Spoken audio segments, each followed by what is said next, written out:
मेरा कहने का मतलब ये नहीं कि मैं आपको आरोप लगा रहा हूँ, मैं सिर्फ ये जानने की कोशिश कर रहा हूँ कि वो व्यक्ति हमारे एक मोटे तौर पे ये माना जाता है कि अंबेडकर जी के निर्देशन पे अंबेडकर जी और जितने खैर आप तो थोड़ा सा जूनियर हैं, मैं संविधान सभा के 2-3 सदस्यों से भी मुलाकात किया है मैंने।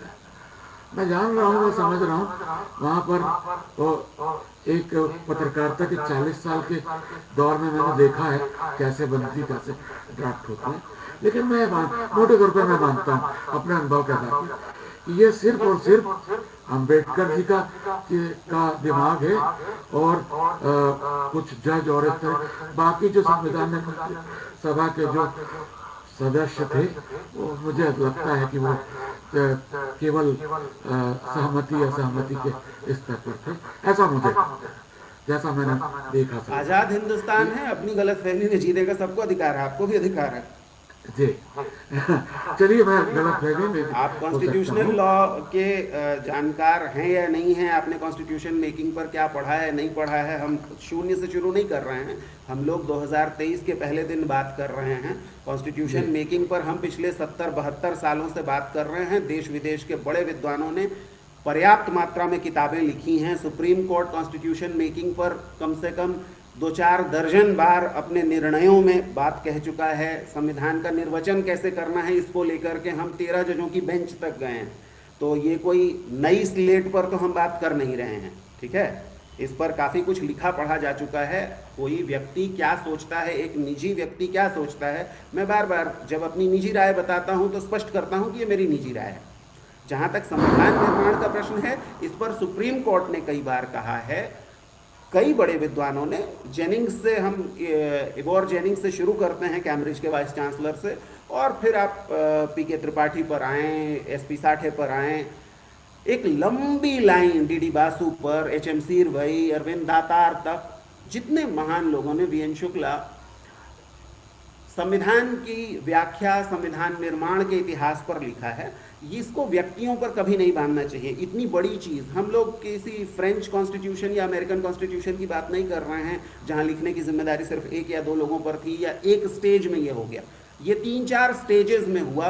बहुत सारी ऐसी चीज़ें हैं जिन पर कोई ये दावा नहीं कर सकता है कि ये उसका निर्णय था, क्योंकि जिसका भी निर्णय होगा फिर उसकी बहुत सारी गलतियां हैं।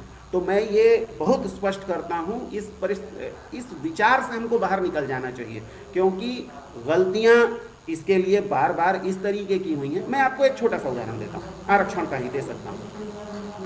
संविधान सभा में प्रारूप समिति जब बनाई गई अगस्त में, उसके पहले हम अपने संविधान के सारे महत्वपूर्ण सिद्धांतों पर समितियां बना चुके थे, उनकी रिपोर्टों पर चर्चा कर चुके थे, और इतना सब होने के बाद कॉन्स्टिट्यूशन का पहला ड्राफ्ट जस्टिस राव के बनाने के बाद प्रारूप समिति का काम शुरू हुआ।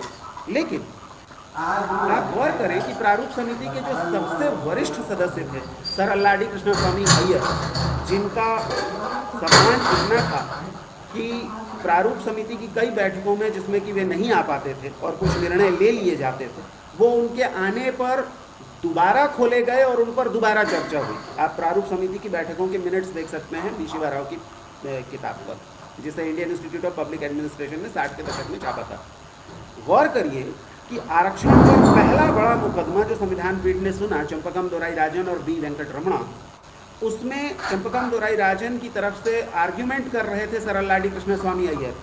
उन्होंने चंपकम दोराई राजन के लिए केस जीता, और जब इस निर्णय के बाद मद्रास की सड़कों पर आंदोलन हुआ, देश भर में आलोचना हुई और प्रथम संविधान संशोधन किया जा रहा था, तब एक नई किताब 17 स्टॉर्मी डेज में अब ये बताया गया है कि तत्कालीन विधि सचिव को सर अल्लाडी कृष्णस्वामी अय्यर ने ही ये सलाह दी थी फ़ोन करके कि जो संशोधन तुम्हें करना है वो अनुच्छेद 29 में मत करो, अनुच्छेद 15 में करो। ध्यान रहे कि चंपकम दोराई राजन में अनुच्छेद 15 का कोई जिक्र ही नहीं हुआ था, झगड़ा तो अनुच्छेद 29 का था, तो संशोधन 29 में करना चाहिए था।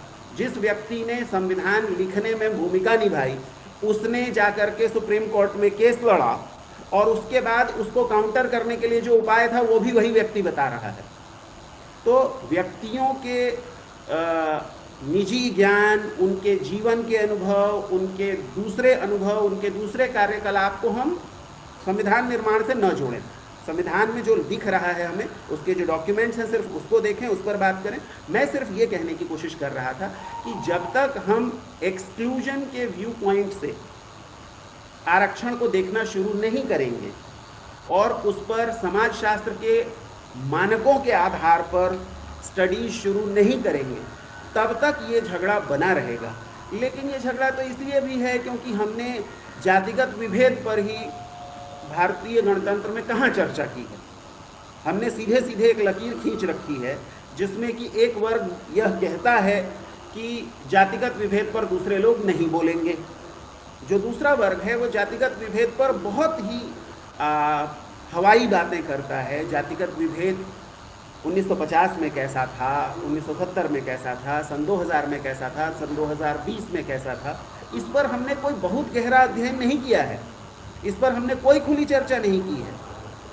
हम अच्छे तरीके से जानते हैं कि संविधान के निर्वचन करने का जिन लोगों पर जिम्मा है, माननीय उच्चतम न्यायालय के न्यायमूर्तियों पर, उन्होंने एट्रॉसिटीज एक्ट पर जो जजमेंट आई उसकी समीक्षा के लिए जो बातें कहीं और कहा कि सफाई कर्मियों के साथ जिस तरीके का व्यवहार इस देश में होता है, उसको देखते हुए एट्रॉसिटीज एक्ट को अपने वर्तमान रूप में या उसके बारे में जिस तरीके से लोग सोचते हैं उस तरीके से उसे लिखे जाने की ज़रूरत है। सफाई कर्मियों के साथ बुरा व्यवहार होता है, इसमें कोई दो राय नहीं है, लेकिन क्या सफाई कर्मियों के लिए यह एक्ट लिखा गया है?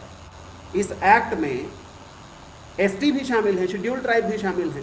कोई भी व्यक्ति जिसने एंथ्रोपोलॉजी पढ़ी है और सेंट्रल इंडिया में गया है वो आपको बता देगा कि सबसे बड़ी शेड्यूल्ड ट्राइब ग्रुप गोंड में छुआछूत का लगातार व्यवहार होता है। छुआछूत खत्म नहीं हुई है, हमारे बीच मौजूद है, एससी और एसटी के बीच में मौजूद है। रायपुर में छत्तीसगढ़ राज्य का सबसे बड़ा SC hostel, ST hostel Pensionbada में साथ साथ में है। दोनों के बीच में झगड़े हो गए, पुलिस बुलानी पड़ गई, हॉस्टल बंद कर दिया गया। एससी हॉस्टल में सतनामी कुछ हमारे युवा छात्रों ने गाड़ा घसिया जाति के एक छात्र को मार पीट कर बाहर निकाल दिया कि हम तुम्हें यहाँ नहीं पढ़ने देंगे। ये सब घटनाएं हैं, इन पर हम कोई खुली चर्चा नहीं करते हैं। यदि हम में यह खुलापन ही नहीं है कि हम ये देख सकें कि ये देश हम सब का है और हम इस देश में किसी भी तरीके के जातिगत विभेद को बर्दाश्त नहीं करेंगे। आज भी यदि हम जातिगत अत्याचार की घटनाएं सुनते हैं तो हमारी जो प्रतिक्रिया है वो इस बात पर आधारित क्यों होती है कि हम अपने आप को किस वर्ग का मानते हैं। आज के हिंदुस्तान में यदि किसी भी भारतीय के साथ जाति के आधार पर विभेद होता है तो हम सभी उसके लिए नाराज क्यों नहीं होते हैं? यह हम सभी को उद्वेलित क्यों नहीं करता है? तो जातिगत विभेद हमारे यहाँ जीवित है, लेकिन उसके स्वरूप में बहुत परिवर्तन हुआ है, उसकी प्रकृति में बहुत परिवर्तन हुआ है, उसकी गहराई में बहुत परिवर्तन हुआ है, लेकिन इस पर कोई खुली चर्चा नहीं है। इस पर बहुत ही सतही चर्चाएं हैं, इस पर नेशनल एनजीओज ने बहुत सतही काम किया है। मैं सिर्फ इतना कह रहा हूँ कि हमारा काम सतही है। भारतीय गणतंत्र में हमने घटिया काम किया है, हम शर्मनाक होने को तैयार क्यों नहीं हैं? हम अपनी गलतियां जब तक नहीं मानेंगे तब तक सुधार कैसे हो जाएगा? मनीष जी